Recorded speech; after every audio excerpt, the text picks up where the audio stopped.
Assalamualaikum warahmatullahi wabarakatuh. Teman-teman sekalian, selamat datang di webinar kita hari ini, sore ini, yang berjudul tentang belajar dari Jerman ya dalam penanganan COVID-19. Perkenalkan, nama saya Farah Diba. Saya hari ini akan menjadi moderator untuk diskusi webinar kita hari ini. Mudah-mudahan suara saya terdengar dengan baik ya oleh semuanya.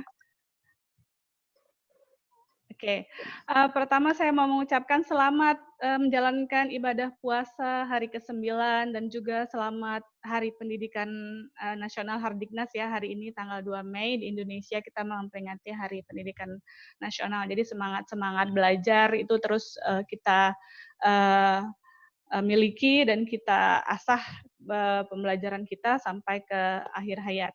Oke, sebelumnya saya mau memberitahukan juga bahwa acara webinar ini terselenggara atas kerjasama Perhimpunan Alumni Jerman Cabang Aceh, kemudian juga disupport oleh TDMRC Unsia dan juga disupport oleh IDI ya. Nah, hari ini teman-teman, kenapa sih kita topiknya itu belajar dari Jerman? Ada beberapa hal yang melatar belakangi kami ya, namanya juga kita dari Perhimpunan Alumni Jerman ya. Jadi kita mau merefer atau melihat bagaimana Jerman dalam penanganan COVID-19 ya. Dari WHO mengannounce pandemik COVID-19 ini pada tanggal 12 Maret 2020. Sedangkan kasus pertama di Jerman sendiri sudah ada tanggal 19 Januari. Ya, jadi 19 Januari 2020, Jerman itu sudah mendapatkan kasus pertamanya yang diimport dari Cina ya. Kalau nggak salah saya baca berita itu ada seorang pebisnis yang melakukan meeting di Jerman dan kemudian menginfeksi pertama kali di negara Jerman. Nah, untuk wilayah Eropa wilayah Eropa sendiri, Jerman itu memiliki tingkat kematian rate per 1 juta penduduk paling rendah dibandingkan negara-negara Eropa lainnya ya, dibanding Italia, Spanyol dan lain-lainnya. Jerman itu memiliki tingkat kematian atau death rate itu paling rendah di Eropa. Nah, kalau dilihat dari benua, Eropa itu sendiri memiliki tingkat terkontaminasi COVID-19 itu tertinggi sedunia ya. Kemudian disusul oleh benua Amerika. Nah, namun walaupun Eropa memiliki tingkat terkontaminasi COVID-19 tertinggi, mereka juga masing-masing negara di Eropa memiliki cara berbeda dalam penanganannya. Bersama kita kali ini sudah hadir Herr Aulia Farsi, yaitu narasumber kita yang pertama. Sebelumnya saya bacakan dulu ya short bio tentang pemateri kita yang pertama.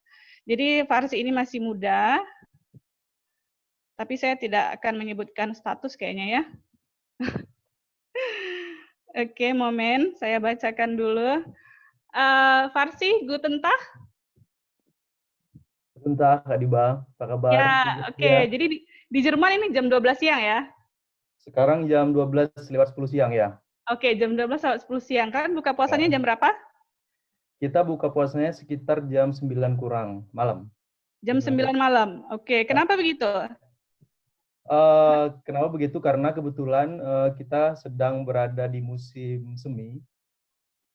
Jadi mataharinya tenggelam lebih lama daripada Indonesia. Jadi maghribnya itu jam 9 ya? Jam 9. Ini sebenarnya juga sudah sejam lebih awal. Tahun lalu itu kita hampir jam 10 bahkan buka puasanya. Oke, jadi beruntung kita yang puasa di Indonesia ya. Jam Sangat 6 beruntung. sore di Jakarta udah buka, di Aceh jam 6.45 udah buka ya. Kalian lebih lama. Sangat beruntung. Oke, teman-teman semuanya, sebelumnya saya kasih tahu bahwa setelah Aulia Farsi memberikan cerita sharingnya tentang pengalaman di Jerman, nanti kemudian akan disusul oleh Dr. Iksan untuk menceritakan bagaimana penanganan COVID-19 di Indonesia in comparison of Germany. Nah, untuk teman-teman yang punya pertanyaan, boleh menuliskan pertanyaannya di chat box, karena kita khawatir ya kita cuma punya waktu 1 jam hari ini, sekitar jam 6 untuk wilayah Jakarta udah buka, jadi kita nggak mau masih melakukan ini ya mungkin jam 6 lewatan lah kita lihat nanti, karena pesertanya kurang lebih itu bukan hanya dari Aceh, saya lihat yang sudah daftar itu dari seluruh Indonesia ada ya, dari Jawa, Sumatera, semua ada. Jadi nanti kalau ada pertanyaan boleh ditulis di chat box, boleh untuk Farsi atau untuk Dr. Iksan. Oke, saya mau bacain biodatanya. Nama Aulia Farsi, asalnya Panton Labu, Aceh. Ya, yang orang-orang Panton Labu tunjuk tangan, say hi. Oke, jadi Farsi dia SMA-nya di Sekolah Indonesia Kuala Lumpur, Malaysia. Kemudian di tahun 2014 sampai 2018 melanjutkan kuliah studi ilmu kesehatan dan keperawatan di Ameos Institut Nord-Neustadt in Holstein, Jerman. Kemudian pengalaman bekerjanya Januari sampai Agustus 2019, perawat psikiatri di Axleopios Klinikum Hamburg, Jerman. Bekerja di berbagai unit psikiatri, diantaranya unit depresi, unit gangguan kepribadian dan bipolar, unit pecandu narkotika, unit skizofrenia, dan unit psikosis. Dan September sampai sekarang merupakan perawat psikiatri di Axleopios Klinikum Hamburg, pindah dan bekerja di unit instalasi gawat darurat untuk psikiatri.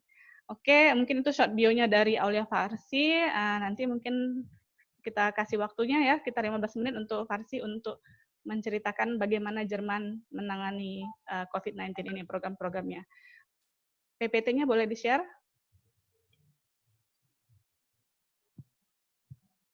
Yang nge-share Bang Muhsin atau Jaki atau Farsi? Saya saja bisa.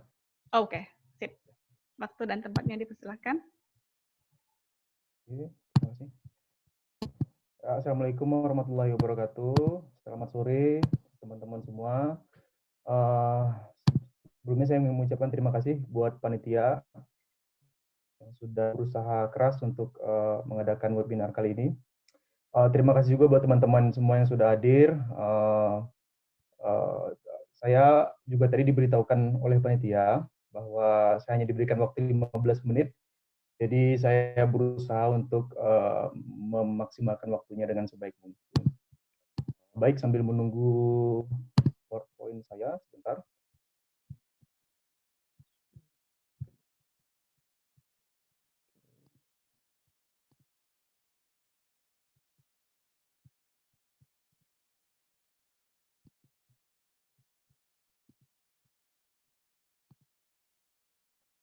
Kelihatan? Kelihatan ya? Ya, kelihatan. Baik, ya.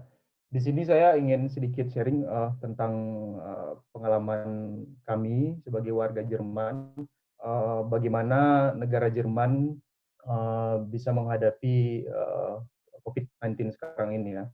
Yang mungkin juga bisa kita ambil ilmu positifnya nanti untuk Indonesia.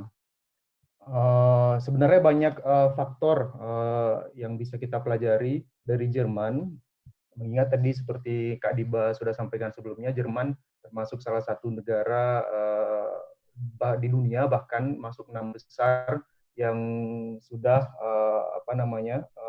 mempunyai case banyak, tapi dengan rate kematian yang rendah. Nah, di sini menariknya Jerman di sini dengan case yang banyak, 6 besar dunia bisa case kematiannya yang sangat rendah.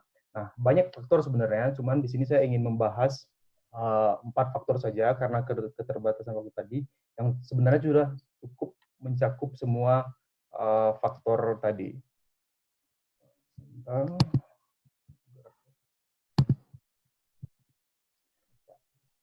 4 faktor itu sendiri adalah sistem kesehatan, seperti sudah teman-teman lihat, sistem sosial, kebijakan pemerintah terkait pandemi sekarang ini, COVID-19, dan tentunya dari masyarakat yang tinggal di Jerman itu sendiri. Nah, di sini akan saya bahas satu persatu. Sebelum saya bahas, saya ingin mereview data kasus case tentang COVID yang terjadi di Jerman pada saat ini. Ini aktual pada hari kemarin, pukul 9.10, yaitu kita mempunyai case COVID-19 berkisar 6.481 di seluruh di seluruh provinsi Jerman. Itu adalah case kematian ya. Sedangkan total case-nya 160.158. Saya sendiri tinggal di wilayah Hamburg, yaitu Hamburg termasuk juga lumayan tinggi, tapi tidak setinggi di tempat lain, yaitu sekitar 4.604 dengan case kematiannya 163. Mungkin saya bisa sedikit memperlihatkan bagaimana perbandingan dengan negara lain. Seperti saya bilang sebelumnya, Jerman masuk 6 besar di sini.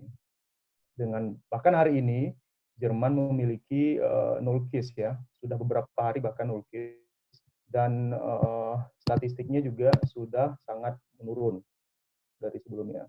Ini sangat menarik ya untuk Jerman, karena negara tetangga kita, negara tetangga seperti Prancis, Spanyol mempunyai case kematian yang sangat tinggi. Sistem kesehatan. Nah, sistem kesehatan tadi yang saya sebutkan mempunyai pengaruh besar atas tingkat kematian rendah di Jerman pada saat ini, dan juga untuk penanganan COVID yang pada saat ini. Itu kenapa kesehatan sangat berpengaruh besar, diantaranya ada beberapa faktor sistem kesehatan di Jerman yang sangat baik, yang mungkin bisa kita contoh di Indonesia ya. Seperti di Jerman, masyarakatnya itu wajib mempunyai asuransi kesehatan. Itu yang pertama. Jadi kita sebagai masyarakat di sini sudah terlindungi secara kesehatan ya. Dan sekitar 85% masyarakat di Jerman mempunyai asuransi kesehatan yang terdaftar secara hukum. Maksudnya di sini adalah asuransi kesehatan yang terdaftar secara hukum adalah teman-teman membayar biaya asuransi kesehatan dengan biaya yang fair, biaya yang adil. Itu nanti akan saya jelaskan. Dan juga mendapatkan pelayanan kesehatan maksimal. Dan di sini ada sistem solidaritas finansial. Nah, sistem solidaritas finansial ini adalah pembayaran atau pembayaran untuk asuransi kesehatan yang berdasarkan solidaritas. Jadi bagi penduduk yang berpendapatan rendah atau bergaji rendah akan membayar lebih sedikit daripada penduduk yang bergaji tinggi. Seperti itu kurang lebih. Dan yang paling penting di sini adalah faktor lain adalah standarisasi rumah sakit yang baik dan merata serta pelayanan kesehatan yang profesional. Nah, ini kenapa saya katakan begini, karena di Jerman setiap rumah sakit itu mempunyai standar standar dari pemerintah Jerman. Itu di bawah naungan Menteri Kesehatan Jerman. Jadi setiap rumah sakit harus dicek kelengkapan dan kehigieniannya. Nah, bahkan di Jerman itu hampir seluruh daerah, bahkan kota kecil atau desa sekalipun mempunyai standar rumah sakit yang baik, yang tidak kalah dengan kota-kota besar yang lain, dalam artian lengkap. Ini saya berikan sedikit contoh gambar beberapa rumah sakit berada di kota yang ada di kota kecil. Kenapa saya ngambil di kota kecil? Karena kota besar ya tentu sudah bagus ya rumah sakitnya. Nah, di kota kecil ini sendiri, seperti mungkin teman-teman bisa lihat di sini ada di kota Engelkirchen, itu di NRW, rumah sakitnya besar, terus di Oldenburg in Holstein juga kota kecil juga besar, bahkan di sini yang terakhir adalah di kota Gifhorn. Gifhorn itu kota yang berpenduduk 42.000. Itu lebih sedikit daripada penduduk yang berada di daerah Tanah Jambu Ayek, Aceh Utara, Kecamatan Aceh Utara ya, tempat saya tinggal. Nah, ini mungkin sedikit bisa jadi bayangan teman-teman ya. Bahkan di setiap daerah, di setiap kota kecil, bahkan di setiap desa, Jerman mempunyai rumah sakit dengan standar yang bagus. Itu juga salah satu menjadi penolong case kematian yang rendah di Jerman. Karena Jerman sampai sekarang tidak kekurangan tempat tidur untuk pasien, kekurangan kamar, tidak kekurangan kamar untuk pasien di rumah sakit. Itu tidak seperti di Italia atau di Spanyol ya. Bahkan saya sempat lihat beritanya di Italia dan Spanyol itu mereka kekurangan kamar sehingga pasien COVID itu dirawat di luar. Seperti itu. Jadi ini adalah salah satu faktornya juga. Itu di sistem kesehatan. Secara ringkas saja mungkin teman-teman bisa tanya lagi lebih lanjut di sistem kesehatannya. Di sini juga sistem sosial selanjutnya. Sistem sosial juga berpengaruh besar dalam COVID-19 yang berada di Jerman sekarang. Karena sistem sosial ini memberikan banyak jaminan kepada kita masyarakat di sini. Nah, apa saja jaminannya itu adalah seperti jaminan masa tua, jaminan perawatan sakit, jaminan kecelakaan, terus jaminan dan bantuan sosial untuk kaum-kaum tertentu dan situasi darurat seperti para pengangguran, tunawisma, atau keluarga yang mempunyai anak. Jadi kalau teman-teman bekerja di Jerman, teman-teman akan otomatis mendapatkan jaminan masa tua, jaminan perawatan sakit. Ini dalam artian case khusus, case khusus kalau teman-teman misalnya harus rawat inap di rumah. Jadi teman-teman mendapatkan jaminan ini sama teman-teman bekerja. Itu nanti akan dibayarkan otomatis ke pemerintah. Juga jaminan kecelakaan. Kecelakaan ini luas, seperti teman-teman nanti juga misalnya kecelakaan dalam artian di tempat kerja, misalnya teman-teman ada merasa dirugikan dari kesehatan, itu akan bisa digantikan dengan uang ya oleh pemerintah, diberikan uang oleh pemerintah Jerman selain kesehatan tadi. Nah, ini yang lain juga seperti pengangguran, tunawisma, ini juga sangat masuk sangat ini dengan case di Jerman sekarang seperti pengangguran, banyak orang-orang Jerman yang tidak bisa bekerja atau terpaksa keluar dari pekerjaan karena karena physical social distancing ya. Jadi di sini juga para pengangguran juga mendapatkan uang dari pemerintah Jerman dan juga para tunawisma. Tunawisma juga akan mendapatkan bantuan uang dari pemerintah Jerman. Juga keluarga yang punya anak, namanya di sini Kindergeld, itu uang untuk anak. Jadi setiap orang tua akan mendapatkan uang anak, dihitung dari setiap anak. Jadi misalnya dapat satu anak, misal 3 anak, jadi 3 anak itu dapat uang gitu. Ini seperti secara garis besar adalah bantuan finansial. Nah, satu lagi kebijakan pemerintah terkait COVID-19 sekarang. Nah, kebijakan pemerintah Jerman yang buat sampai sekarang adalah seperti penutupan sementara sekolah, universitas, kantor atau pabrik, kecuali supermarket, apotek, rumah sakit atau pelayanan kesehatan, bank, kantor pos, tentunya boleh buka dengan di bawah peraturan sangat ketat physical distancing dan higieninya ya. Nah, jadi ini mungkin hampir sama dengan di Indonesia, cuman di sini mungkin saya melihat perbedaannya wajib. Jadi wajib, tidak yang lain tidak harus buka tapi wajib. Juga peraturan lain seperti kita juga harus 1,5 meter jarak dengan orang dan kita hanya boleh berkumpul dengan orang serumah. Misalnya saya hanya boleh berkumpul dengan flatmate saya gitu. Terus kalaupun kita di luar harus bertemu dengan orang itu maksimal 3 orang dengan menjaga jarak 1,5 meter itu tadi. Apabila ada yang bandel, misalnya ya, contohnya ada yang bandel, nah mereka akan bisa dikenakan denda hingga sampai $2.000, 2.000 euro maaf. Nah, denda ini juga berlaku kepada sekolah, universitas, supermarket, dan kantor yang lain tadi itu. Nah, ini juga berlaku ke mereka. Jadi, apabila ada yang melanggar, itu akan dikenakan denda. Makanya saya bilang tadi, di sini sudah wajib hukumnya ya, peraturannya. Terus peraturan yang lain, sekarang mulai berapa hari yang lalu, di setiap kota di Jerman sudah wajib memakai masker hidung dan mulut di tempat-tempat tertentu, seperti supermarket, transportasi publik, rumah sakit, dan pelayanan kesehatan, serta pelayanan yang lain. Saya tulis di sini, seperti pelayanan yang lain, seperti bank dan kantor pos di atas tadi. Itu wajib juga memakai. Apabila tidak memakainya, teman-teman tidak bisa naik bis, misalnya, tidak bisa naik kereta, atau tidak boleh masuk ke dalam supermarket. Bahkan di supermarket itu sendiri juga diberlakukan jarak pada kasir ya. Jadi kalau kita nanti ngantri mau bayar, itu juga harus 1,5 meter, 1,5 meter. Terus penundaan event besar hingga 31 Agustus, apabila kasusnya membaik, mungkin tidak diperpanjang. Itu seperti pertandingan sepak bola dan sebagainya. Terus pelarangan sementara acara keagamaan hingga situasi stabil. Ini seperti ke masjid, sekarang kita masih belum boleh.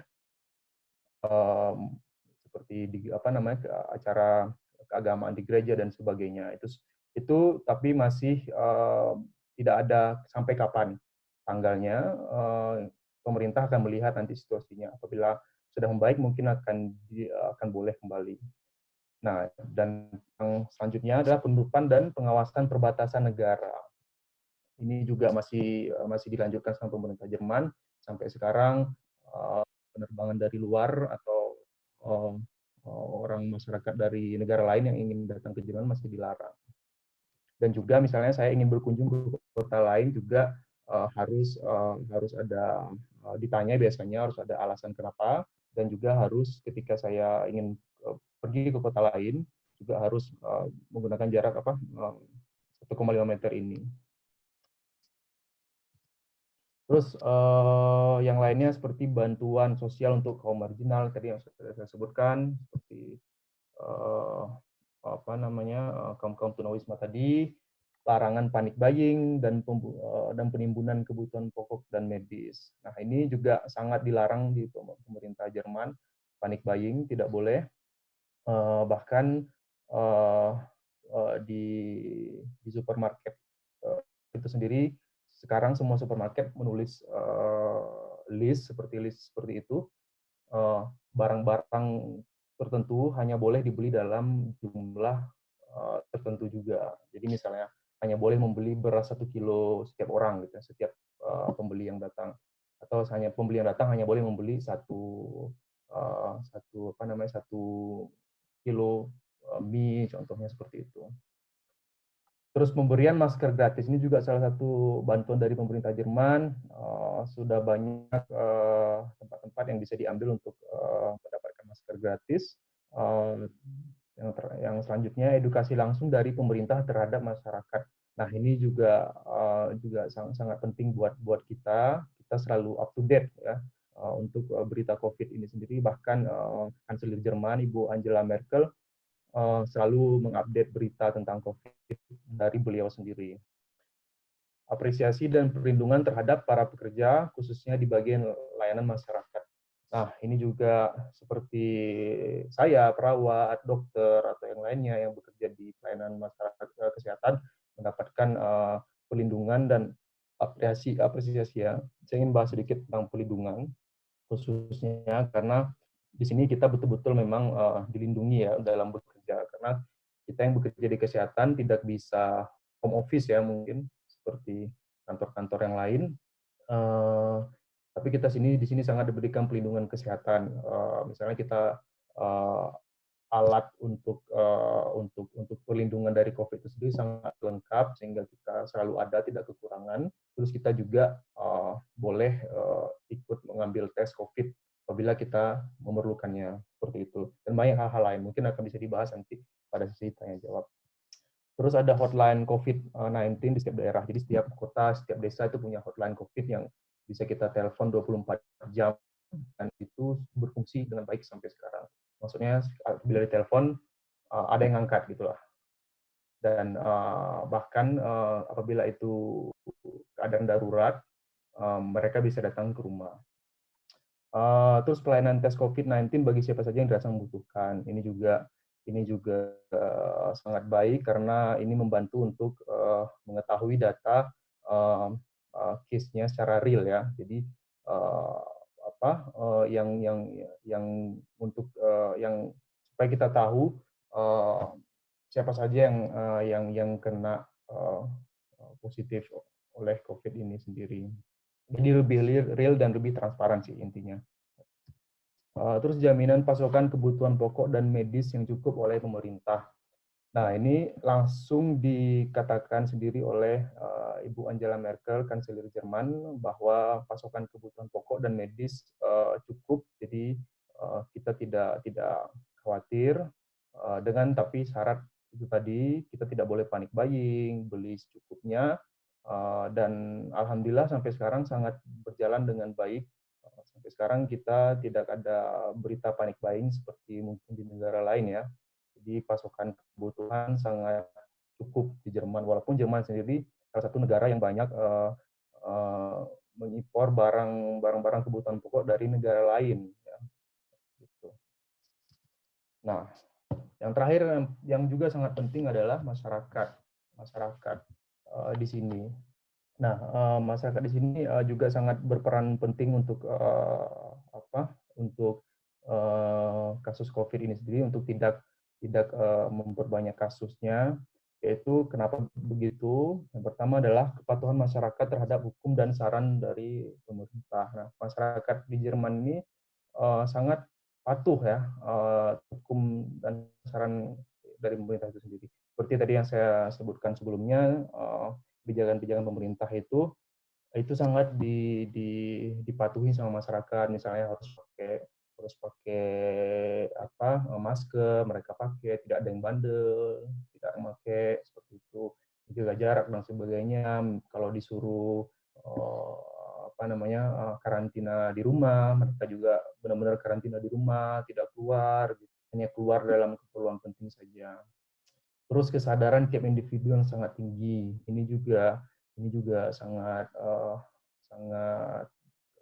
penting juga di sini.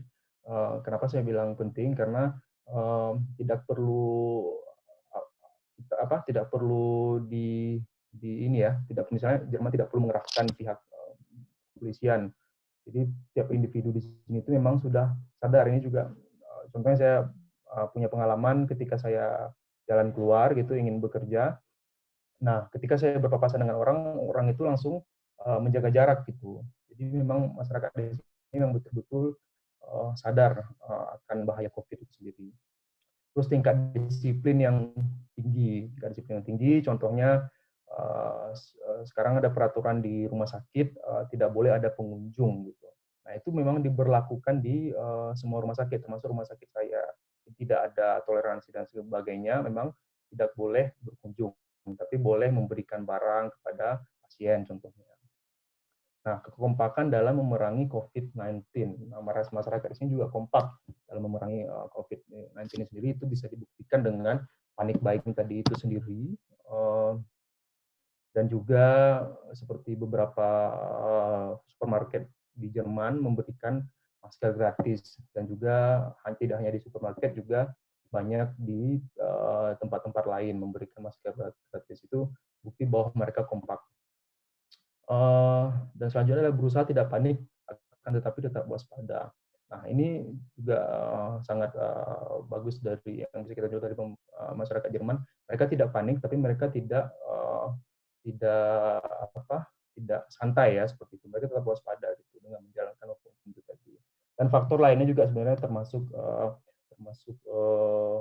berperan dalam rendahnya tingkat kematian di Jerman. Itu seperti Jerman memang masyarakatnya lebih individual ya, mungkin dengan Indonesia. Dalam artian di sini mereka tidak tipikal masyarakat yang family, yang keluarga, yang dekat dengan keluarga, yang berkumpul satu rumah ramai seperti itu. Itu mungkin bisa jadi faktor pendukung juga mungkin untuk kasus pandemi sekarang saat ini. Ya, dan faktor-faktor lainnya juga kebetulan COVID itu sendiri juga tidak terlalu banyak mengenai orang tua, seperti di Italia ya, mungkin banyak mengenai orang tua tapi tidak sebanyak di Italia contohnya. Juga termasuk faktor-faktor yang lain. Ya, mungkin itu dulu sekilas presentasi dari saya. Ada yang mau bertanya atau sudah 15 menit?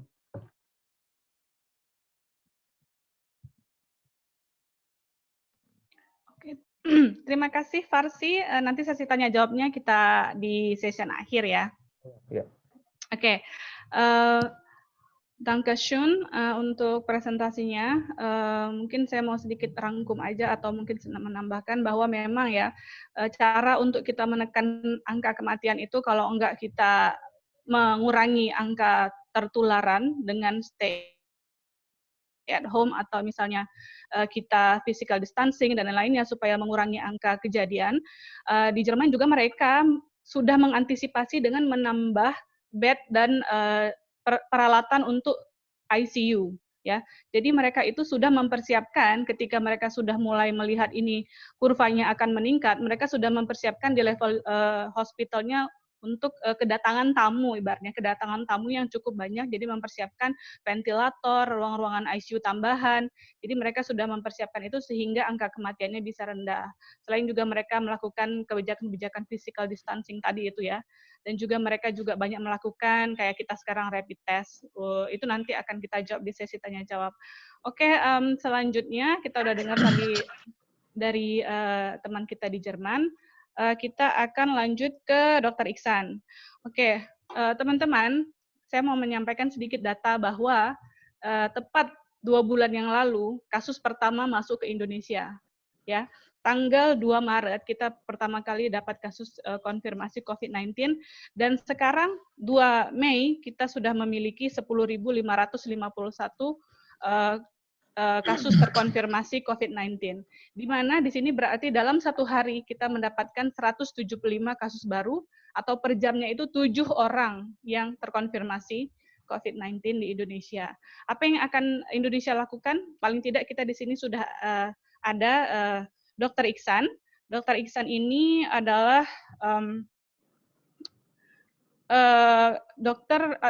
dosen di Fakultas Kedokteran Unsia. Beliau juga merupakan peneliti di TDMRC ya, kemudian koordinator pada Satgas COVID-19 Unsia, pengurus ID Kota Banda Aceh dan ID Wilayah Aceh, ketua bidang promotif dan preventif tim pakar COVID-19 ID Aceh.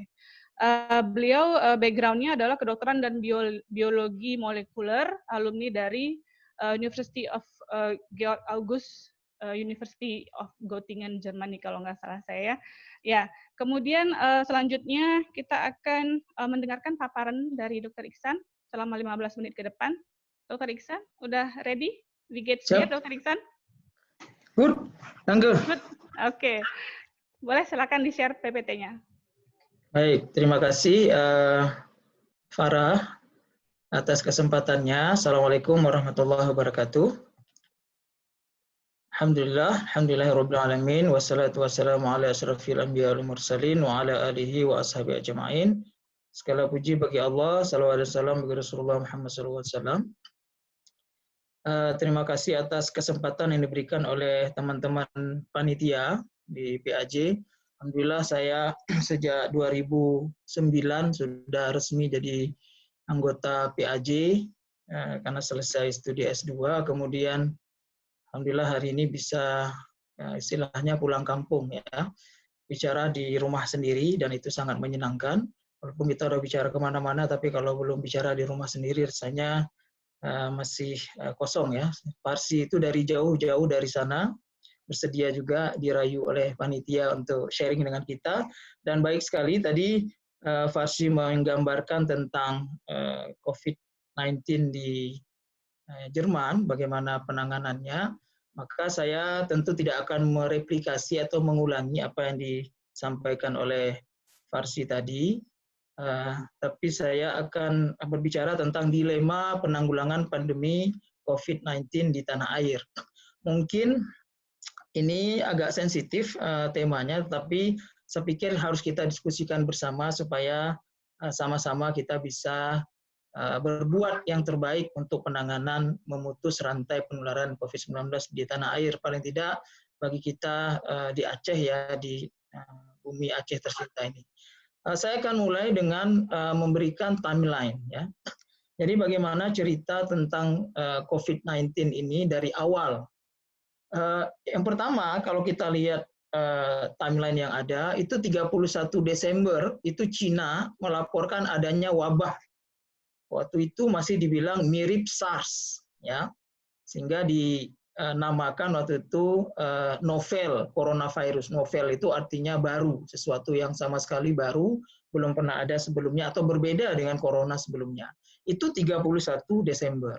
Nah kemudian 20 Januari itu sudah diketahui bahwa ternyata tadinya disangka ini menular dari hewan ke manusia, ternyata sudah bisa dibuktikan bahwa terjadi penularan dari manusia ke manusia, sehingga ada 15 pekerja medis yang terinfeksi, ya, bahkan 1 dokter itu kritis pada saat itu.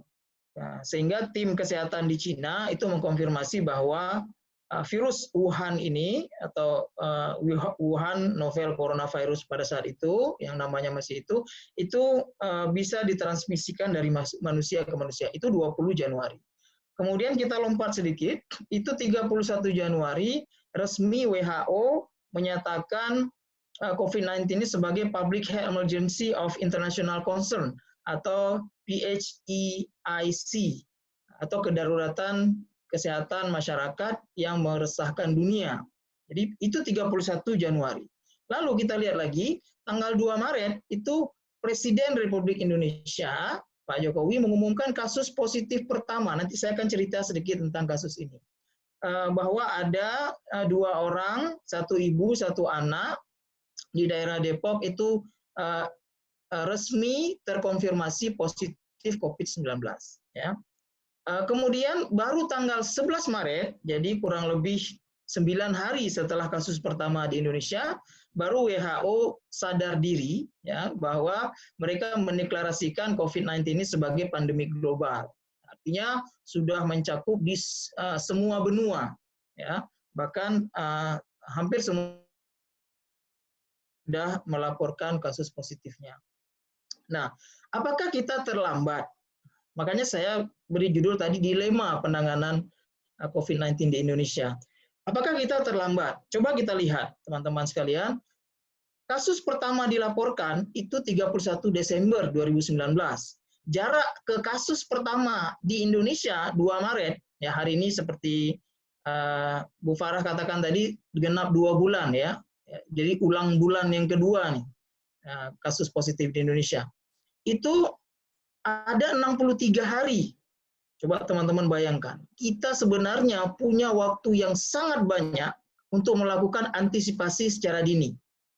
Kalau kita mulai misalnya dari 31 Januari, dari di mana WHO menentukan bahwa COVID-19 ini menjadi Public Health Emergency of International Concern, itu sampai kasus pertama di Indonesia 2 Maret itu ada 31 hari.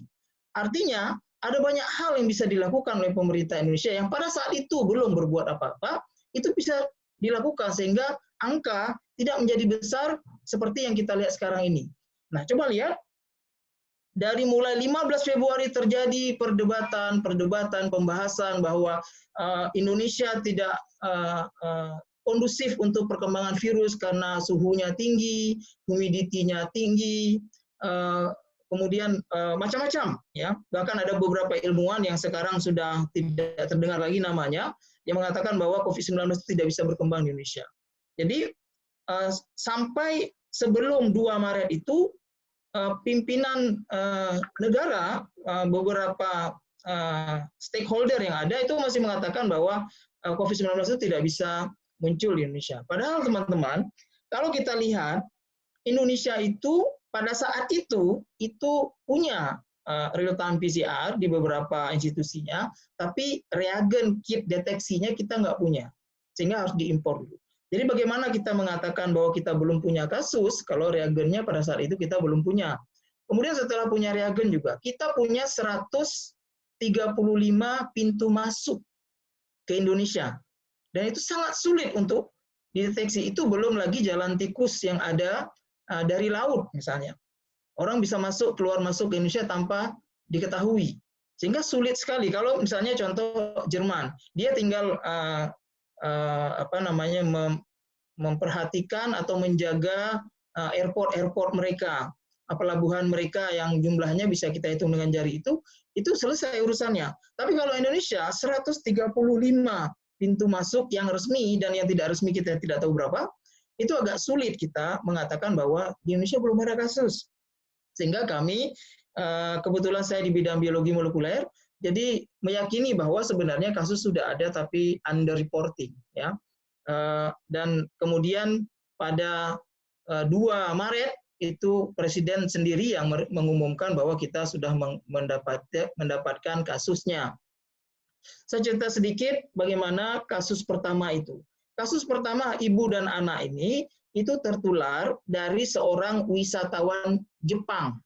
Ya, wisatawan Jepang yang tinggal di Malaysia lalu dia pelesir ke Indonesia pada tanggal 14. Jadi itu kan positifnya diketahui tanggal 2 Maret. Tanggal 14 Februari mereka terkontak atau mengalami kontak dengan orang yang terkonfirmasi kemudian positif. Jadi dia terkonfirmasi waktu balik di Singapura. Gitu.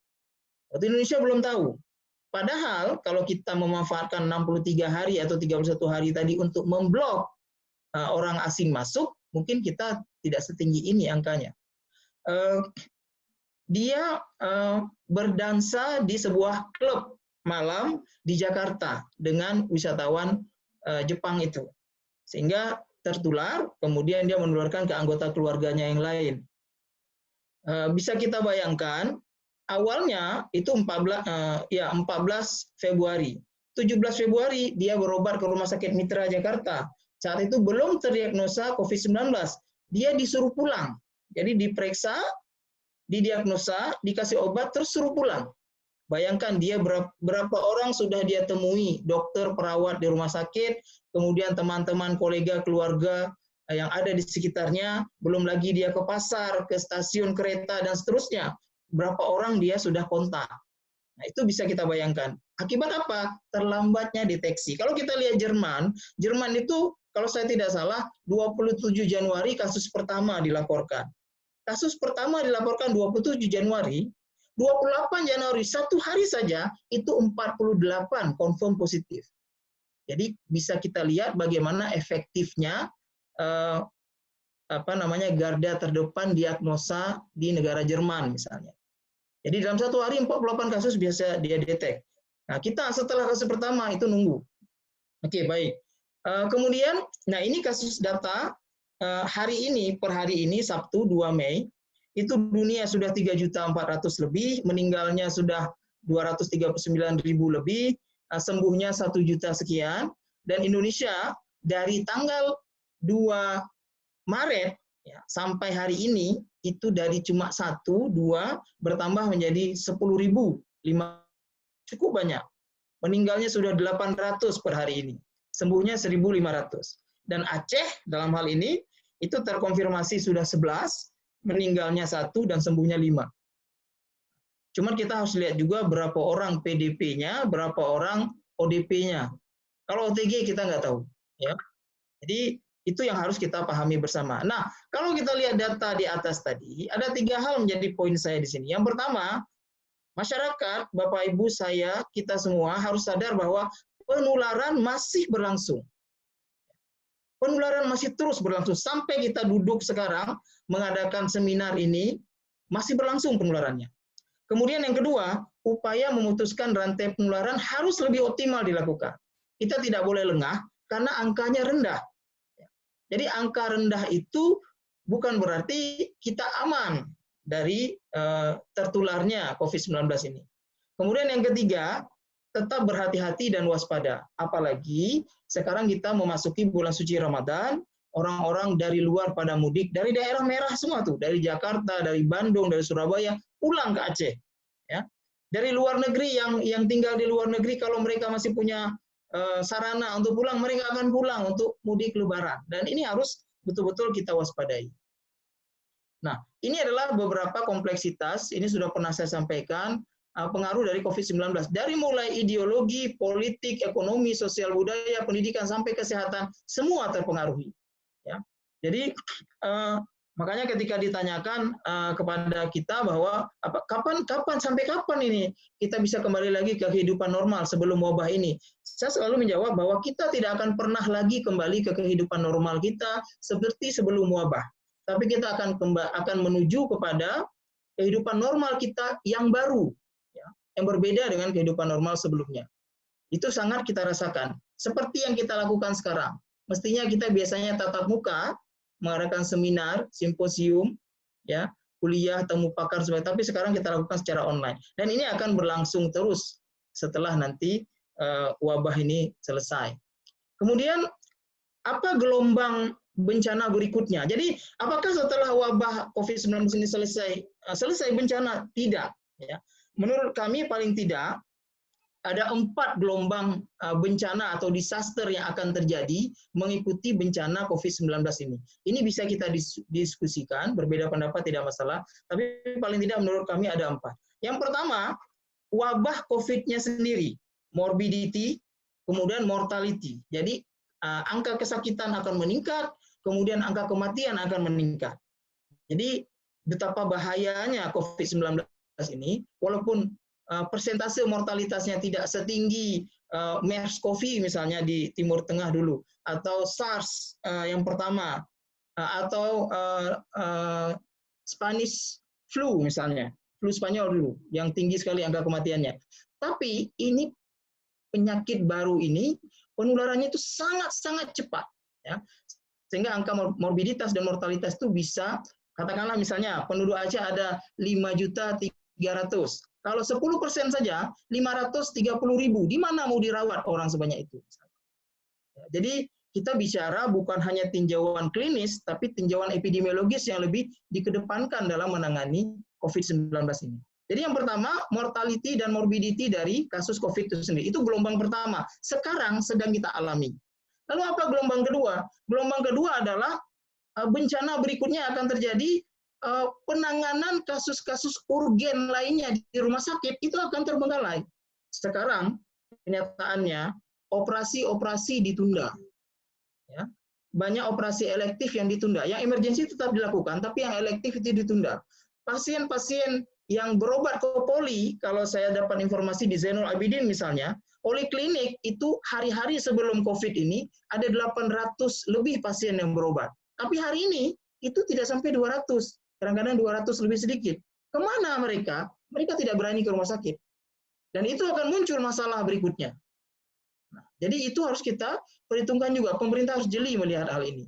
Yang ketiga, gelombang bencana berikutnya. Gelombang bencana ketiga itu adalah penyakit-penyakit kronis. Sekarang kita bertanya, bagaimana dengan penderita diabetes di rumah? Apakah insulinnya tersuntikkan? Apakah obatnya terminum?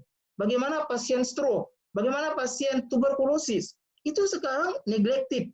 Mereka tidak terperhatikan karena semua perhatian pemerintah, stakeholder itu semua ke COVID-19. Nah, pada waktunya, bencana ketiga itu akan muncul.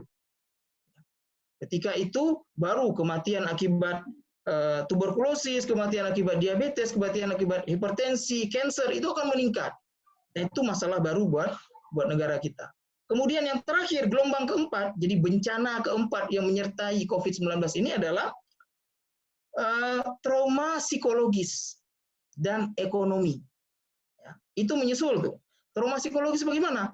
Orang sekarang disuruh stay at home. Orang yang biasa, orang rumahan, mungkin nggak masalah dia.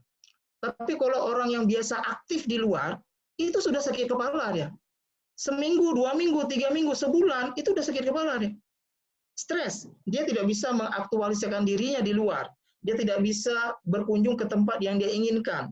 Dia tidak bisa mencari nafkah di pekerjaan luar yang dia lakukan selama ini. Dia tidak bisa mengunjungi kakek, nenek yang biasa dilakukan misalnya setiap akhir pekan. Itu membuat orang stres. Ada istilah cabin fever. Cabin fever itu orang merasa terkukung di dalam ruang yang sempit, di rumahnya, di kamarnya, karena dia dilarang untuk keluar. Dan itu akan muncul gejala-gejala gangguan psikologis di masa yang akan datang. Kemudian, gelombang keempat juga yang tidak kalah penting adalah gelombang permasalahan ekonomi. Ya, di mana orang sekarang banyak kehilangan pekerjaan. Kita mungkin yang PNS aman ya, gaji setiap bulan masuk, walaupun kita tidak ke tempat kerja misalnya. Tapi mereka-mereka yang di lapisan bawah, itu ada yang mereka makan itu dari hasil pekerjaan 1 hari. Jadi mereka jualan 1 hari, pulang ada uang, mereka makan. Lalu mereka bagaimana sekarang? Lalu mereka akan dikasih BLT oleh pemerintah, bagus. Dikasih bantuan sembako oleh pemerintah, bagus. Tetapi mereka sudah kehilangan pekerjaannya. Pelanggan-pelanggan mereka yang selama ini datang itu sudah hilang. Nah, sehingga muncullah pernyataan dari masyarakat, saya lebih baik meninggal karena COVID daripada saya meninggal kelaparan di rumah nggak makan. Nah, ini di negara maju mungkin tidak terjadi. Di Jerman mungkin ini tidak terjadi karena coverage sosial mereka itu bagus ya. Mereka pengangguran aja dapat gaji. Ya. Bahkan maaf cakap, waktu saya sekolah itu, saya lihat ada gelandangan bawa anjing 3, 4. Saya tanya ke teman, kenapa dia bawa anjing sampai 3, 4? Dia bilang, anjingnya itu bisa diklaim tunjangannya. Ya. Diklaim ke lembaga NGO tertentu yang ditunjuk pemerintah untuk dibayarkan tunjangannya, sehingga dia piara anjing banyak-banyak. Sampai anjing pun dijamin. Jadi beda dengan negara berkembang seperti kita. Jadi ini juga harus kita pahami bahwa gelombang bencana COVID-19 ini bukan hanya sampai di sini saja. Dia akan ada gelombang 1, gelombang 2, gelombang 3, menurut kami sampai paling tidak ada gelombang bencana yang keempat, yang itu akan terjadi dalam waktu jangka panjang. Kemudian terakhir, sebelum ditegur sama moderator, ada beberapa himbauan yang ingin saya sampaikan kepada saya, kepada teman-teman semua. Yang pertama, apapun profesi kita, apakah kita PNS, pekerja swasta, mahasiswa, pekerja kantoran, pengangguran, ataupun apapun kita, maka yang pertama saya ingin sampaikan, mari kita berpartisipasi aktif membantu memutus rantai penularan, membantu pemerintah memutus rantai penularan. Seperti yang dilakukan oleh Perhimpunan Alumni Jerman sekarang. Itu adalah peran serta poin 1. Apa yang bisa dilakukan oleh PAJ ini? Jadi di sini saya lihat ada 175 peserta yang mendengarkan, dan kita harapkan Bapak Ibu yang mendengarkan menyampaikan bahaya ini, proteksi diri kepada keluarganya paling tidak, kepada tetangganya, kepada orang-orang yang ada di media sosialnya. Itu yang pertama. Mari kita berpartisipasi aktif memutus rantai penularan. Kemudian yang kedua, itu pastikan Anda tidak tertular. Jadi kalau setiap kita menjaga diri supaya kita tidak tertular, sebenarnya aman. Cuman kan kenyataannya, kalau kita ke masjid misalnya, itu ada yang pakai masker, kita pakai masker, tapi sebelah kita batuk-batuk, bersin nggak pakai masker. Bagaimana bisa khusyuk salatnya coba? Jadi kalau kita semua memastikan diri kita tidak tertular, maka insya Allah penularan itu akan terputus. Kemudian yang ketiga, pastikan Anda tidak menularkan ke orang lain. Bapak Ibu sekalian, teman-teman yang berbahagia, virus ini dia tidak bisa terbang, dia tidak punya sayap, dia tidak bisa jalan, tidak punya kaki, dia diantarkan oleh host ke host lainnya. Diantarkan oleh satu manusia ke manusia lainnya. Jadi kalau himbauan yang paling efektif sebenarnya, kalau kita bisa stay at home dalam jangka waktu tertentu, kita keluar kecuali kebutuhan sangat penting, untuk kebutuhan vital kita, dan pada saat keluar kita menjalani prosedur tetap pencegahan penularan, sebenarnya aman. Dia akan berhenti sendiri penyakitnya. Tapi ini social compliance kita, kepatuhan sosial kita rendah. Kita akui itu. Di Aceh, di Indonesia, itu rendah sekali. Jadi kalau ada aturan, keren kalau bisa dilanggar. Ya, itu harus kita tinggalkan. Jadi pastikan Anda tidak menularkan ke orang lain. Kalau kita terjangkit, karena bisa jadi saya punya daya tahan tubuh lebih bagus. Ketika saya terjangkit, gejala saya cuma flu, bersin, batuk. Kemudian saya sembuh, diantisipasi oleh antibodi saya. Tapi orang di luar sana belum tentu. Jadi kalau kita tertular, jaga itu jangan tertular kepada keluarga kita yang lain, kepada orang lain. Yang keempat, jaga jarak. Ini physical distancing, ya. Dulu istilahnya social distancing, tapi sudah dirubah oleh WHO karena media sosial kita tetap berhubungan. Sekarang istilahnya physical distancing. Itu jaga jarak. Jadi sedapat mungkin karena penularannya melalui droplet, ya, melalui percikan air liur saat kita 1 bersin, 2 batuk, 3 bicara, maka kita jaga jarak. Paling jauh droplet itu 1,8 meter. Jadi kalau kita ketemu orang, mau diskusi, kan kita kadang-kadang masih menyelenggarakan rapat-rapat yang sangat penting. Maka duduknya itu jarang. Kita di Unsia itu melakukan rapat, di ID juga melakukan rapat, itu duduknya tidak seperti dulu, mesra.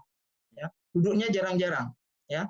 Nah, maka jaga jarak. Kemudian cuci tangan dengan sabun dan air mengalir. Ya. Bapak Ibu, kita nggak bicara tentang anatomi virus, tapi saya sampaikan sedikit bahwa virus itu dibungkus oleh lapisan lemak, di mana spike-nya itu melekat di lemak ini. Kalau lemak itu kita lerai, kita lunturkan, maka dia tidak bisa menularkan lagi. Dia tidak lagi infeksius bagi manusia. Sehingga air sabun sama kita cuci piring yang berminyak misalnya, air sabun efektif. Jadi nggak perlu harus beli hand sanitizer yang mahal-mahal, cukup ada sabun di rumah, maka cuci tangan sesering mungkin pakai air sabun. Kemudian gunakan masker. Kalau kita keluar, maka pakai masker. Kita tidak bisa menularkan ke orang lain juga tidak menularkan ke kita. Kemudian yang kelima, hargai dan bantu mereka yang melakukan isolasi mandiri. Jadi kalau ada orang pulang dari daerah tertentu, dia isolasi 14 hari di rumah, jangan diganggu dia. Alah, udahlah, ayo kita keluar dulu. Itu bahaya. Jadi jangan ganggu mereka yang sedang melakukan isolasi mandiri. Atau dia pernah kontak dengan orang yang kemudian hari dinyatakan positif COVID, maka dia harus isolasi mandiri. Jadi itu yang kelima. Dan terakhir yang keenam, jangan diskriminasi mereka yang sudah sembuh. Mereka yang sudah sembuh itu tidak lagi menularkan. Jadi jangan mereka dikucilkan dalam kehidupan masyarakat. Jadi saya pikir itu yang bisa saya sampaikan. Nanti kalau ada yang ingin kita diskusikan bisa kita bahas bersama. Demikian, billahi taufiq wal hidayah. Assalamualaikum warahmatullahi wabarakatuh. Saya serahkan kembali ke moderator. Waalaikumsalam warahmatullahi wabarakatuh. Terima kasih banyak Dr. Ihsan atas paparannya ya, sangat menarik sekali. Ada berbagai hal dari sejarah atau misalnya kita bisa lihat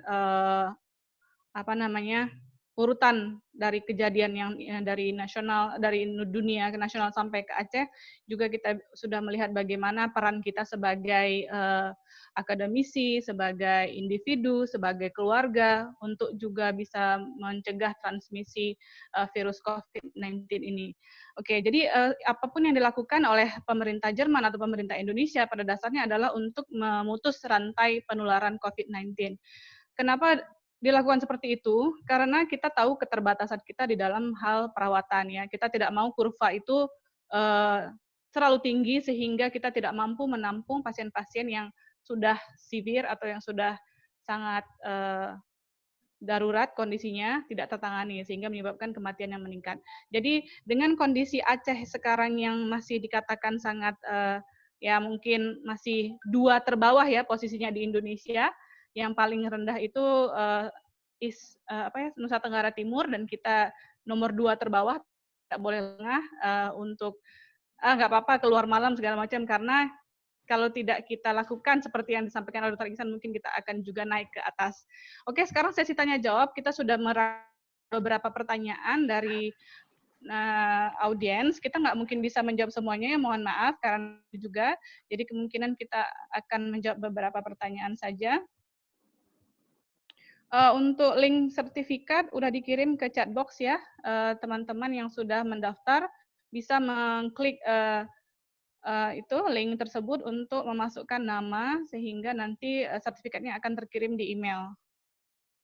Oke, pertanyaan yang sudah kami terima di sini ada beberapa, akan dijawab singkat aja oleh kedua pemateri. Nah, untuk pertanyaan pertama dari Fauzan Saputra, bagaimana proses seleksi atau screening pasien berisiko COVID yang datang ke Rumah Sakit Jerman?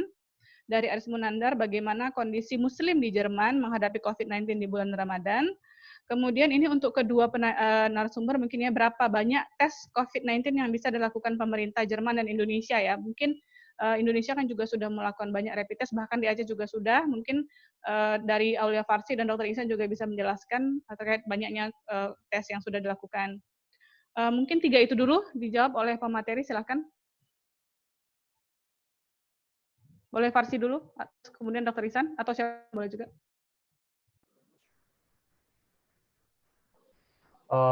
Baiklah. Silakan. Duluan. Boleh juga. Oke. Baik, saya bantu jawab sedikit ya. Berpanjang lebar. Pertanyaan pertama dari saudara Fauzan, bagaimana proses seleksi atau screening risiko COVID-19 yang datang ke rumah sakit di Jerman? Nah, ini prosesnya adalah tadi yang sempat saya share kepada teman-teman. Kita punya COVID-19 di sini. Jadi sebelum pasien itu datang ke rumah sakit, misalnya saya ada batuk, gitu. Saya menelepon hotline ini dulu. Gitu. Nanti hotline ini akan menghubungkan dokter di saluran telepon.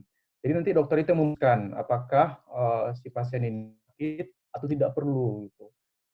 Atau dokter yang harus ke rumah. Itu salah satu seleksinya. Nah, mungkin kalau dia ke rumah sakit nanti dia datang ada di ruangan tertentu yang tidak boleh bergabung dengan lainnya di situ, nanti akan dites di situ. Atau di rumah dalam artian mungkin dokter beranggapan wah ini bisa jadi kena COVID nih dia. Jadi daripada dia keluar berbahaya, yang datang gitu. Jadi bisa jadi dokter yang datang dengan peralatan lengkap COVID itu sendiri datang ke rumah akan mengambil tes dari rumah. Gitu. Tes dari rumah dengan langsung memberlakukan peraturan bahwa yang dites tersebut tidak boleh keluar rumah dalam jangka waktu tertentu yang diterapkan. Itu sedikit pengalaman dari saya. Saya beberapa bulan yang lalu belum lama baru pulang dari Indonesia sebelum kasus COVID Jerman ya. Saya pulang ke Indonesia, terus saya langsung menelpon dokter pribadi. Nah itu satu lagi bagusnya sistem kesehatan di Jerman, setiap penduduk di sini juga mendapatkan dokter pribadi. Jadi saya punya dokter pribadi yang itu di cover sama asuransi kesehatan tadi.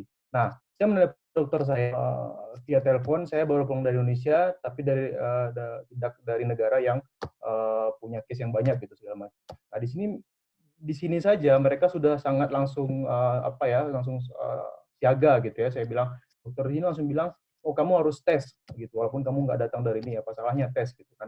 Karena kita nggak tahu di airport segala macam. Saya juga mengatakan ke beliau, saya juga sempat singgah di Singapura dan di Malaysia pada saat itu. Nah saya langsung menjelaskan, dia langsung menanya apakah kamu ada batuk apa gimana. Saya bilang tidak ada, saya dalam kondisi yang sehat. Udah kamu boleh ke rumah sakit. Saya langsung ke rumah sakit pada saat itu. Ke rumah sakit, dan kebetulan saya juga kerja di rumah sakit, jadi saya pergi ke rumah sakit ya. Jadi tidak perlu antri, kita juga punya pekerja ya, jadi lebih cepat gitu. Nah, saya pergi ke sana, saya langsung mendapatkan dan hasilnya langsung besok keluar gitu. Hasilnya langsung besok keluar, ya tentunya saya negatif, alhamdulillah. Kalau nggak bisa kerja ya. Nah, itu juga salah satu langkah ya, langkah pemerintah Jerman lakukan sangat cepat gitu, sangat cepat. Siapa saja gitu. Prosesnya juga tadi seperti yang tadi juga misalnya kita harus bagaimana di rumah sakit tadi. Terus apa lagi nih? Ya bagaimana kondisi Muslim di Jerman menghadapi COVID di bulan Ramadan ini sendiri. Seperti yang saya sebutkan, sementara kita masih memang tidak diperbolehkan pergi ke masjid atau melaksanakan rutinitas ibadah, walaupun itu dalam bentuk pengajian atau berkumpul bersama gitu ya, atau berbuka bersama, contohnya seperti itu. Tidak boleh, itu dimanapun tidak boleh.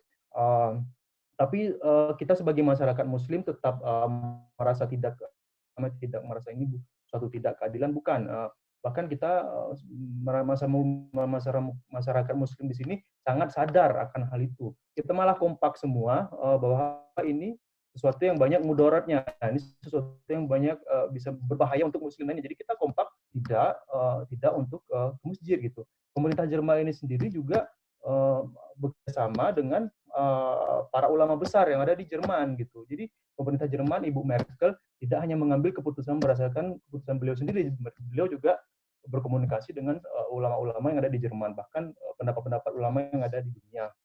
Jadi kita tidak boleh ke masjid, dan kita patuhi, kita sangat paham, kita tidak bandel, kita berdiam diri di rumah, kita melaksanakan ibadah di rumah, tapi kita juga diberikan peran supaya kita tetap bisa merasakan feel Ramadan di sini. Jadi contohnya kita tetap boleh merasakan euforia Ramadan seperti mungkin para organisasi Islam di sini atau masjid yang ada di Jerman gitu, boleh membagikan makanan berbuka atau sahur, tapi membagikan saja, kita tidak boleh makan di situ gitu. Jadi mereka membagikan kita bawa pulang ke rumah. Itu salah satu bentuknya.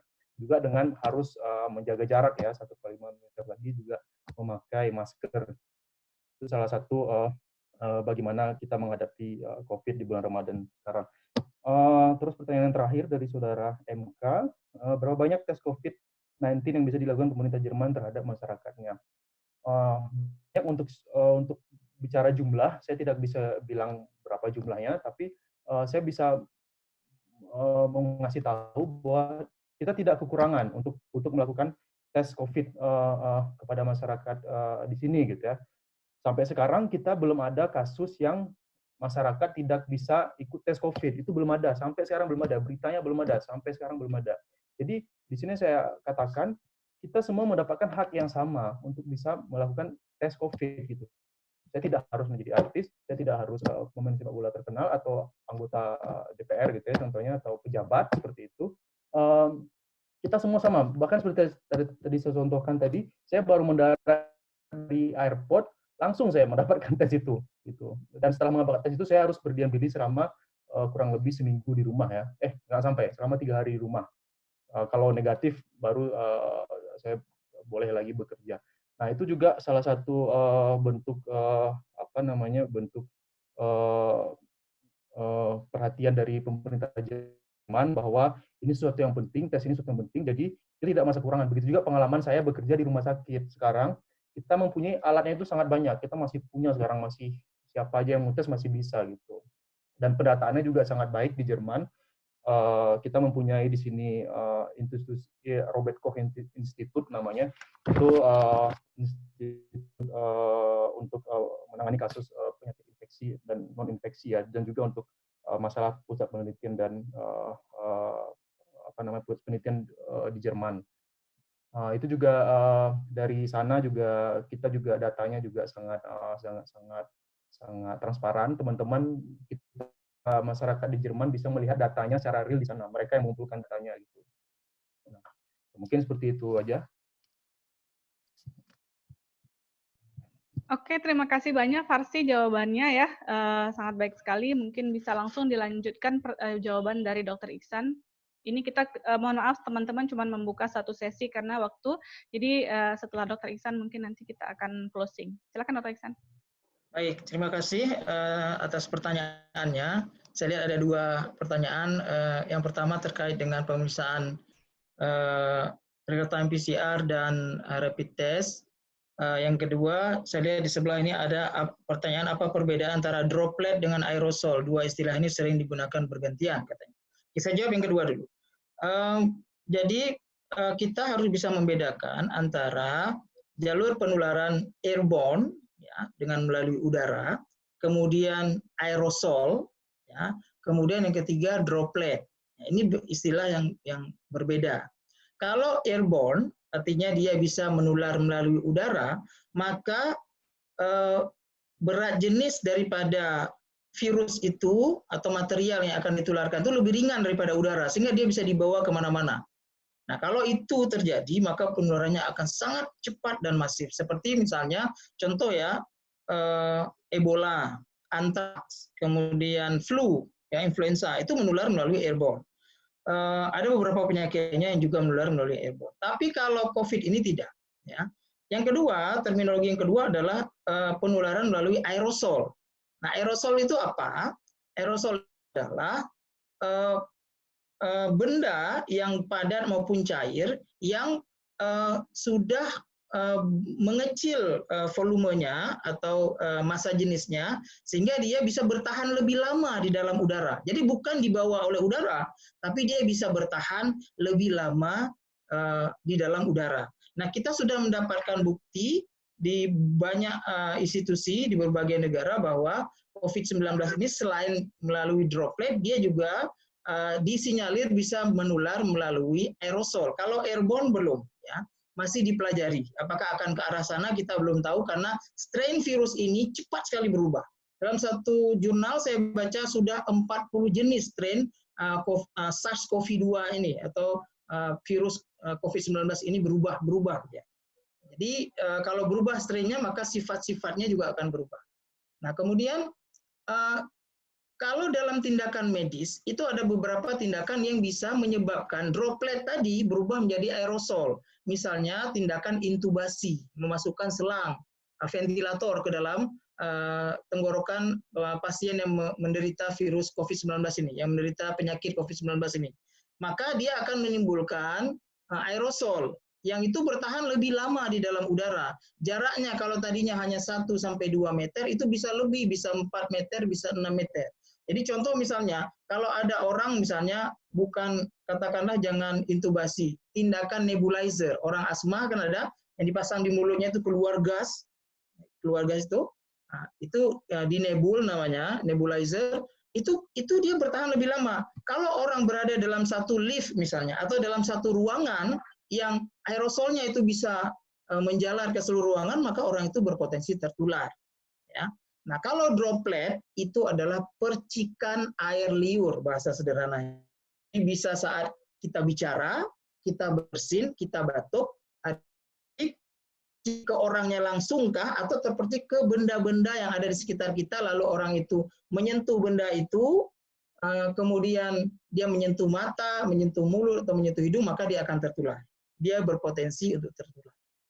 Jadi itu yang pertama. Yang kedua, terkait dengan pemeriksaan real-time PCR atau pemeriksaan rapid test.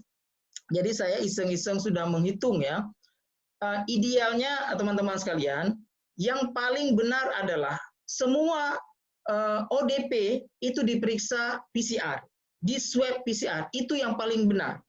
Istilah OTG, ODP, PDP itu sebenarnya kalau menurut saya itu adalah kegagalan diagnosis. Kenapa? Dalam medis itu positif, negatif, nggak ada samar-samar dia. Jadi kalau ada orang dicurigai, dia diperiksa. Apa hasilnya? Positif, maka dia dirawat. Apa hasilnya? Positif, maka dia dikarantina kalau dia tidak ada gejala. Apa hasilnya? Negatif, maka dia boleh pulang. Jadi tidak ada ODP, OTG itu kegagalan diagnosis. Kenapa? Karena kita tidak mampu memeriksa semua orang. Kita, Bapak Ibu sekalian, sekarang ada penduduk Indonesia 268 juta. Ya. Kalau semua mau di rapid test, ya, katakanlah misalnya ya, sekarang sampai hari ini pemerintah Indonesia menunjuk 46 lab untuk memeriksa swab PCR. Katakanlah labnya bertambah terus sampai 100 lab. Ya. Kalau satu lab rata-rata bisa memeriksa 200 sampel, 200 pasien per hari, dan mereka kerja dari hari Senin sampai hari Minggu, ya 100 lab itu, 200 sampel per hari, maka baru selesai periksa PCR seluruh penduduk Indonesia 36 tahun lagi. 36 tahun ke depan baru selesai periksa PCR. Udah datang wabah lain mungkin. Ya, jadi itu tidak mungkin dilakukan secara ideal. Makanya diterapkanlah pemeriksaan rapid test. Nah, rapid test itu tinjauannya adalah tinjauan epidemiologis. Rapid test tidak bisa jadi alat diagnosa. Jadi hasil positif negatif rapid test itu bukan diagnosa COVID. Sekali lagi saya tegaskan. Jadi itu adalah screening untuk menentukan ini orang di karantina, diapain nih orang. Jadi bukan diagnosa, ya. Tetap konfirmasinya dengan swab PCR. Lalu kenapa kalau ujung-ujungnya harus di PCR, kenapa perlu screening? Karena tidak mungkin diperiksa semua orang dengan PCR, maka dilakukanlah rapid test. Nah, saya katakan kepada ada 5 hal, ini cepat ya, Bu Farah, cepat-cepat ya.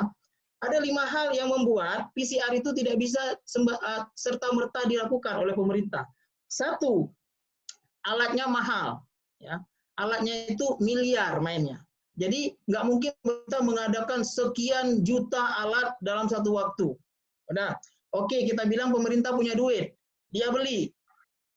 Fasilitas yang kedua, PCR itu tidak bisa diperiksa kalau fasilitasnya tidak lengkap. Fasilitas lab termasuk dia harus minimal itu BSL level 2, Biosafety level 2. Ada syarat-syaratnya dari WHO yang cukup rumit, cukup jelimet, dan cukup banyak. Untuk apa? Untuk mencegah penularan di lab, untuk mencegah penularan di lingkungan sekitar lab. Dah, fasilitas.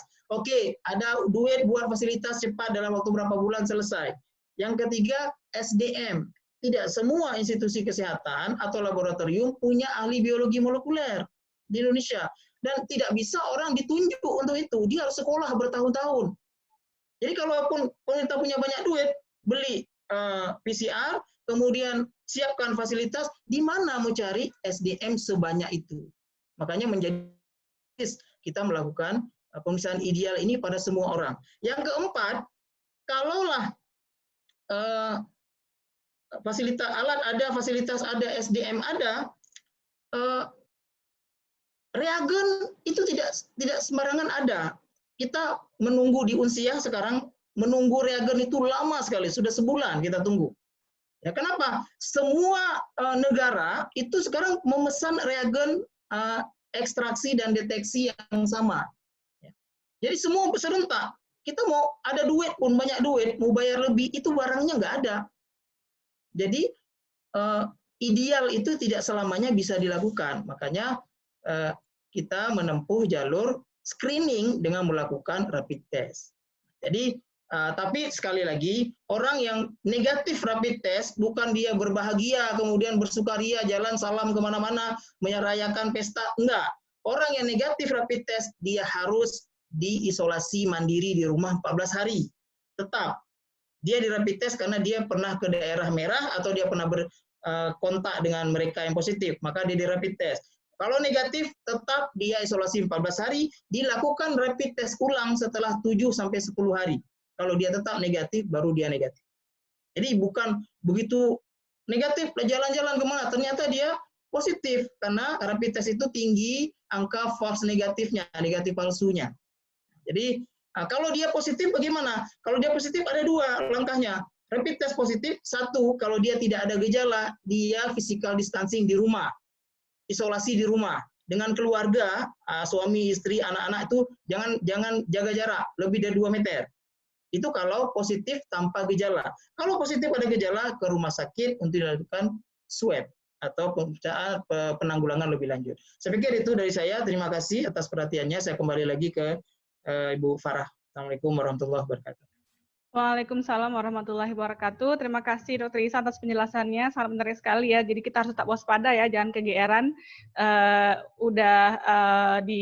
Dilakukan screening, kemudian kita dinyatakan negatif, tapi terus kita jalan kemana-mana. Intinya mau apapun ceritanya, kita tetap harus stay at home, kita physical distancing, dan juga kita tetap cuci tangan, menjaga kesehatan, dan bantu pemerintah untuk menurunkan kurva, sehingga di pelayanan kesehatan juga tidak menerima pasien secara bertubi-tubi. Kita juga bisa menekan angka death rate dari COVID-19 ini. Teman-teman sekalian, mohon maaf karena keterbatasan waktu ya. Kita di Aceh mungkin akan segera berbuka puasa juga. Kalau di Jakarta udah buka puasa dari jam 6 sore tadi. Kalau di Jerman masih lama ya, berapa jam lagi? 5 jam lagi ya. Oke, semangat ya teman-teman di Jerman. Sebelum saya tutup, saya mengucapkan terima kasih kepada Bapak Aulia Farsi ya, kepada Dr. Ihsan, kepada teman-teman yang sudah hadir, kepada Bang Musin Umar, kepada Zakiul Fuadi yang sudah menjadi host dan co-host, kepada TDMRC yang sudah mensupport kegiatan ini, IDI juga ke Perhimpunan Alumni Jerman. Teman-teman, sertifikat akan kita berikan sesuai link yang tadi sudah diberikan di chat box ya oleh Zakiul Fuadi. Jadi kalian bisa memasukkan nama, kemudian nanti akan mendapatkan e-sertifikat. Kemudian untuk rekaman ini sendiri, recording ini akan kita posting di YouTube channel PAJ Aceh. Dan untuk yang sebentar Farah. Ya, boleh. Sebentar, sedikit aja, 10 detik. Saya melihat dari posko Dinas Kesehatan, teman-teman di sana juga mengikuti acara kita. Terima kasih Bapak-Bapak yang ada di posko Dinas Kesehatan Aceh. Saya himbau kepada kita semua, patuhi anjuran pemerintah supaya kita semua bisa menjaga Aceh aman, damai, sehat. Terima kasih. Oke. Oh, saya mohon maaf tidak melihat ya partisipannya di sini sudah lumayan banyak, tidak melihat bahwa Dinas Kesehatan Aceh juga rupanya ikut serta dalam acara kita hari ini. Terima kasih banyak, dan kita juga tetap membantu pemerintah Aceh supaya tidak ada lagi angka-angka positif atau kematian dari kasus COVID-19. Terima kasih kepada peserta semuanya. Mohon maaf atas segala kekurangan. Kita akhiri acara webinar kita hari ini. Selamat berbuka puasa. Wassalamualaikum warahmatullahi wabarakatuh. Waalaikumsalam warahmatullahi wabarakatuh. Terima kasih Farah. Sama-sama. Auf Wiedersehen. Wiedersehen. Dankeschön. Dankeschön. Bitteschön. Auf Wiedersehen, Aulia.